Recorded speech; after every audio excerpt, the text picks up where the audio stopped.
자, 오늘 첫 번째 헤드라인 바로 한번 살펴보면서요. 시장 이야기 좀 들어보도록 하겠습니다. 첫 번째 헤드라인 바로 한번 열어주시죠. 자, 오늘 저희가 이 헤드라인이 사실 조금 흥미롭습니다. 오빠 아이오닉 5 뽑았다. 이런 이야기들 들려오고 사실 오늘 현대차 이슈가 굉장히 컸습니다. 아마존 쪽에 관한 판매 이야기들도 같이 덧붙여지는 모습인데 자, 오늘 이 헤드라인 어떻게 해석을 해볼까요? 네, 일단은 현대차 오늘 좀 소식들이 여러 가지가 있었는데요. 올해 굉장히 국내에서 투자를 크게 하겠다, 24조의 투자를 단행을 하겠다라고 말했는데요. R&D 비용과 생산 시설을 확충하는 데 있어서 오히려 지금까지 내수가 안 좋았기 때문에 투자로서 극복을 하겠다라는 이런 포부를 밝히는 소식이 나왔고 또 전일 같은 경우에는 방금 우리가 화면을 통해서 확인했던 것처럼 아마존에서 현대자동차를 구입을 할 수 있게 되었습니다. 15분 만에 구입을 할 수 있다는 것이고 정말 저도 좀 사실 놀라기는 했어요. 자동차를 우리가 정말 뭐 소비재 사는 사이트인 아마존에서 구입을 할 수 있다고라는 생각이 좀 들었는데 업계 최초로 현대자동차가 이 부분을 성공을 시켰고 앞으로 현대자동차의 미국 법인 쪽에서는 전체 매출의 30% 정도는 아마 이 온라인 플랫폼 쪽에서 나올 수 있다. 그러니까 2000년대 후반까지는 그 성과가 나올 것으로 전망한다라고 이야기를 했고요. 이제 아마존에서 결제를 하고 내가 원하는 우리가 지점이라고 하죠. 한국에서는 그 부분을 선택을 하면 가서 차량을 인도받는 형태로 이제 진행이 된다라고 하는데 아무래도 뭐 시간을 내기 좀 힘든 분들이라던가 그리고 뭐 인터넷을 통해서 여러 가지 서치를 한 이후에 바로 구매로 넘어갈 수 있기 때문에 뭐 딜러에 대한 비용들도 나가지 않고요. 이런 것들을 활용하는 사람들이 좀 많아지지 않을까라고 보고 있고 이 시장에 대한 뭐 지금 당장은 우리가 이게 크게 될 것이다라고 확언은 할 수는 없겠지만 그래도 새로운 시도이고 그리고 어느 측면에서 봤을 때 효율성과 편리성을 가져갈 수 있기 때문에 좀 긍정적으로 볼 수 있지 않을까라고 생각을 합니다. 일단은 아마존 쪽과의 협업들이 좀 기대가 많이 됩니다. 이제 미국 쪽에 관한 판매량도 좋게 나왔다고 알고 있는데 만약에 아마존 판매가 본격적으로 가시화될 경우에 이 부분이 실적에 영향을 줄 가능성이 있는지 궁금하고 어느 정도의 영향력을 끼칠지도 좀 궁금합니다, 대표님. 일단 결과를 좀 봐야지 알 것 같기는 하지만 앞서서도 제가 말씀드린 것처럼 우리가 2030년 직전까지라고 되게 독특한 좀 이야기를 했는데 그 전까지 온라인 플랫폼 판매 비중이 전체 매출에서 30% 정도 아마 차지할 것으로 본다. 그만큼 이제 미국 시장에서는 온라인으로의 그런 구매가 좀 더 익숙한 부분들이 있다라는 것이고 우리나라와 또 미국 사람들의 이런 성향 차이는 분명히 존재를 할 거기 때문에 아마 우리나라 사람들은 신차를 인터넷으로 구매한다? 근데 그거는 좀 아닐 수도 있을 것 같아요, 성향상. 근데 또 미국의 성향은 다를 수 있기 때문에 이 부분을 좀 자신 있게 CEO가 이야기했다라고 보고 있고 이게 결과로 이어질 수 있는 가능성도 저는 염두에 둘 수 있다라고 보는데 그렇게 된다라고 한다면 최근에 또 이것도 아직 확정치는 아니지만 지금 뭐 IRA 관련해서 크게 바뀌지는 않을 거라고 나오고 있고 최근에 현대자동차 관련 IRA 전기차 세액 보조에 대해서 최초로 받을 수도 있게 되었습니다. 이런 부분들이 좀 맞물려서 시너지 효과를 발휘할 수 있지 않을까라고 보고 있고요. 지금 당장 시장에서의 반응은 뭐 크게 나오지는 않더라고요. 맞아요. 네, 예상했던 것보다는 좀 미비한 반응이긴 하지만 그래도 중장기적인 성장 동력을 하나 마련을 하지 않았나라고 보고 있습니다. 네, 그러면은 사실 이 현대차가 오늘 또 투자에 관한 소식도 전해져 왔잖아요. 이게 이제 현대차에게 의미하는 게 어떤 거고 주식시장에서 현대차를 바라보는 시각이 바뀐 것 같은데 저희 투자자 입장에서는 어떻게 좀 풀어볼 수 있을까요, 대표님? 아무래도 지금 내수가 굉장히 얼어붙어 있기는 하지만 지금 현대차 입장에서도 이렇게 단행하는 이유는 얼어붙어 있을 때 오히려 투자로 그 부분을 극복하겠다는 의지도 있겠지만 지금 경쟁 차량들이 굉장히 많이 또 등장을 합니다. 비아디가 한국에 또 상륙을 한다는 이야기도 있는 만큼 지금 상황에서 우리가 밀리지 않으려면 그거를 투자로서 극복을 하려는 그러니까 경쟁 상대들을 더욱더 저는 이겨내기 위한 하나의 일환의 움직임이 아닐까라고 좀 더 그쪽으로 무게를 실어서 보고 있는 상황이고요. 분명히 내수는 좋지는 않지만 이 흐름이 지속되지는 않을 거라서 그 사이클 오히려 안 좋을 때 좋아질 사이클을 미리 대비하는 그런 움직임을 보통 삼성전자 같은 경우에도 그런 행보들을 많이 보여왔는데 아마 현대차도 좀 비슷한 행보를 보이고 있고 또 경쟁자의 이런 출현들에 의식을 안 할 수가 없기 때문에 그런 부분들이 있다라고 보시면 될 것 같습니다. 내수는 지금 꽤 오랜 시간 동안 좋지는 않았어요. 안 좋죠. 네, 그렇지만 저도 이런 부분들을 다시 한번 발판 삼아서 또 상황은 언제든지 바뀔 수 있다라고 보기 때문에 지금 이 부분 또한 당장 주가 흐름에 크게 영향을 주지는 않고 있기 때문에 약간은 중기적인 관점으로 시너지는 나올 것이다 보고 있고 아쉬운 거는 현대차는 결국에 외국인과 기관의 매수세가 지금 안 들어온 지 꽤 됐습니다. 근데 네. 주가가 잘 안 올라요, 오늘도. 네, 그죠? 이게 수급적인 요인이 있는 것 네. 같아요. 왜냐하면 지금 시장을 우리가 봤을 때 1월 달에 코스피가 다른 나라 비해서 정말 많이 올라갔거든요. 근데 그 기저에는 대형주들 위주의 상승이 있었고 대형주들의 수급 유입이 굉장히 강하게 외국인들이 들어왔는데 현대차는 아직까지 돌아오고 있지 않습니다. 뭐 여러 가지 트럼프 정책에 대한 불확실성도 존재를 한다라고 보고 있고 경쟁 구도에서 워낙 좀 심화가 되다 보니까 현대차, 테슬라가 또 너무 경쟁해서 지금 우위를 차지하려고 맞아요. 하는 움직임들이 많다 보니까 이 부분에 대해서도 좀 우려 섞인 시선이 여전히 존재하는 게 아닌가라는 생각이 드네요. 그래서 좀 아쉬운 부분이 있습니다. 사실 주가 탄력을 좀 기대해 보기도 했었는데, 자 그러면은 이제 오히려 이제 자동차 대표주가 못 간다면 반사이익 수혜주를 좀 봐야 되는 건가 그런 생각이 좀 들기도 해요. 어떻게 생각하세요? 그 투자 의견에 관해서는 대표님? 저는 현대차를 좋게 보고 있고요. 오히려 그냥 현대차를 네, 보자. 현대, 기아차 두 종목 좋게 보는데 오늘 기아차는 그래도 3%대 시세 흐름이 나와주고 있고 지금 외국인과 기관의 관심을 최근 들어서 좀 받기 시작을 있죠. 했습니다. 뭐 아무래도 몸집의 차이가 있다라고 볼 수가 있을 것 같고 여러 가지 이제 현대차 같은 경우에도 워낙 큰 기업이긴 하지만 우리 차량 팔린 것들 보면 지금 기아 자동차들이 미국에서 굉장히 많이 팔려 나가고 있는 상황이라서 그런 메리트적인 부분들을 더욱더 크게 보는 것 같고요.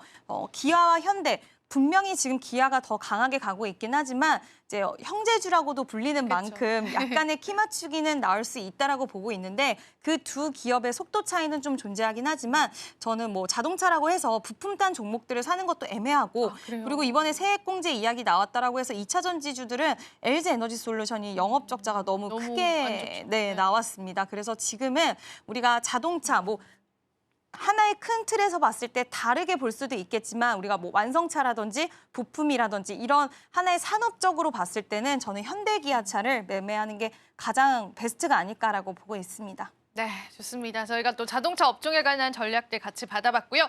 자, 이어지는 헤드라인 바로 한번 보겠습니다. 어떤 헤드라인 오늘 또 가지고 오셨는지 저희 바로 한번 열어보겠습니다.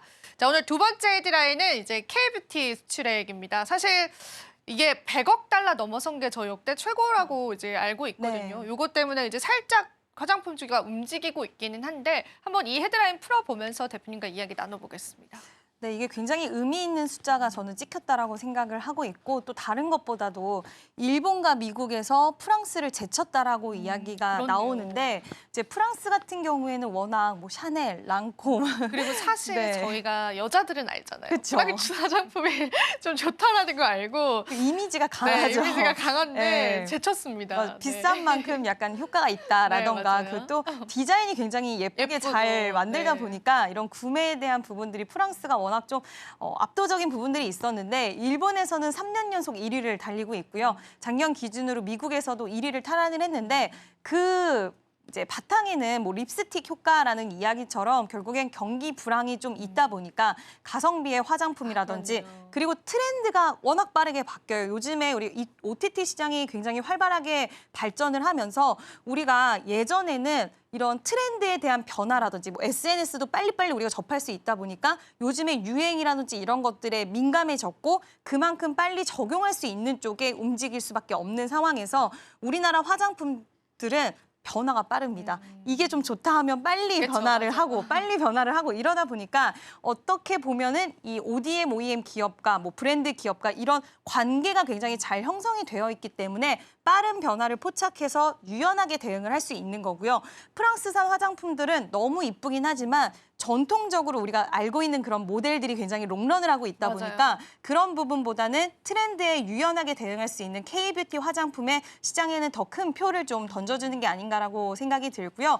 지금 미국인들 같은 경우에는 노화 속도가 워낙 빠르다 보니까 특히 우리나라 스킨케어 제품에 관심도가 높다라고 하고 또 일본 같은 경우에는 우리나라 아이돌 그룹을 너무 좋아하다 보니 이런 색조 화장품의 관심도가 상당히 높다라고 합니다. 이 기세는 저는 쉽게 꺾이지는 않을 거라고 보고 보고 있고 100억 달러 돌파 한 번이 힘들지 또 추가적으로 돌파할 수 있는 흐름과 우리나라 OTT 또 열풍이 지속되고 있는 만큼 넷플릭스와 또 SBS가 계약을 체결하는 이슈도 있었죠. 이런 것들이 다 연결고리를 만들어서 K-뷰티의 이런 롱런 효과를 좀 지속해줄 수 있지 않을까라고 보고 있는데 가장 중요한 건 우리가 종목 선정인 것 같아요. 그게 서정품에서는 저는 조금 중요한 것 같아요. 좀 이제 세분화해서 생각을 해야 될 것 같은데 ODM, OEM 기업들은 지금 미국 자체 내 생산 시설을 만들기 위해서 굉장히 노력을 하고 있습니다. 아무래도 관세에 대한 이슈라든지 이런 부분들에 자유로울 수는 없기 때문에 또 킹달러 이런 기조에 있어서 이게 원재료 수입해오는 거에 대한 부담감을 느낄 수도 있거든요. 그래서 여러 가지를 좀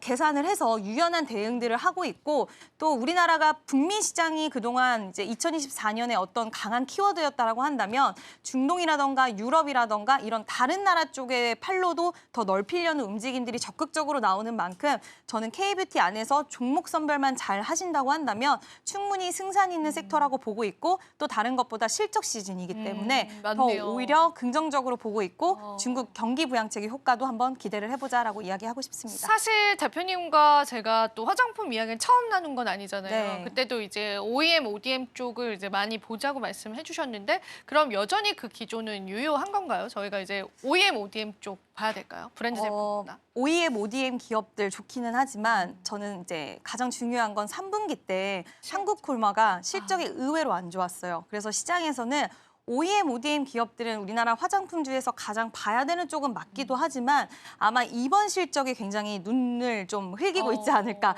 그래서 숫자가 회복이 된다라고 했을 땐 다시 한번 이쪽으로의 수급은 들어올 수 있는 가능성 충분히 있다라고 보고 있는데 지금 제닉이라는 기업 같은 경우에는 숫자가 증명이 계속 되고 있어요. 그렇다 보니까 다른 ODM, OEM 기업보다 굉장히 고공행진을 하고 있는데 이 기업의 특징을 보면 지금 이 기업이 ODM을 맡고 있는 고객사의 제품이 아마존에서 계속 1위를 하고 있고 또 이 회사는 원재료 값이 거의 들지 않더라고요. 그러니까 해외 쪽에서 가져오는 원재료가 많지 않더라고요. 이런 부분들이 결국에 실적으로 연결이 되고 3분기 때 정말 역대급 실적을 보여줬기 때문에 시장에서는 굉장히 강한 반응이 나오고 있고 다른 ODM 기업들은 실적을 확인하고자 할 것 같고요.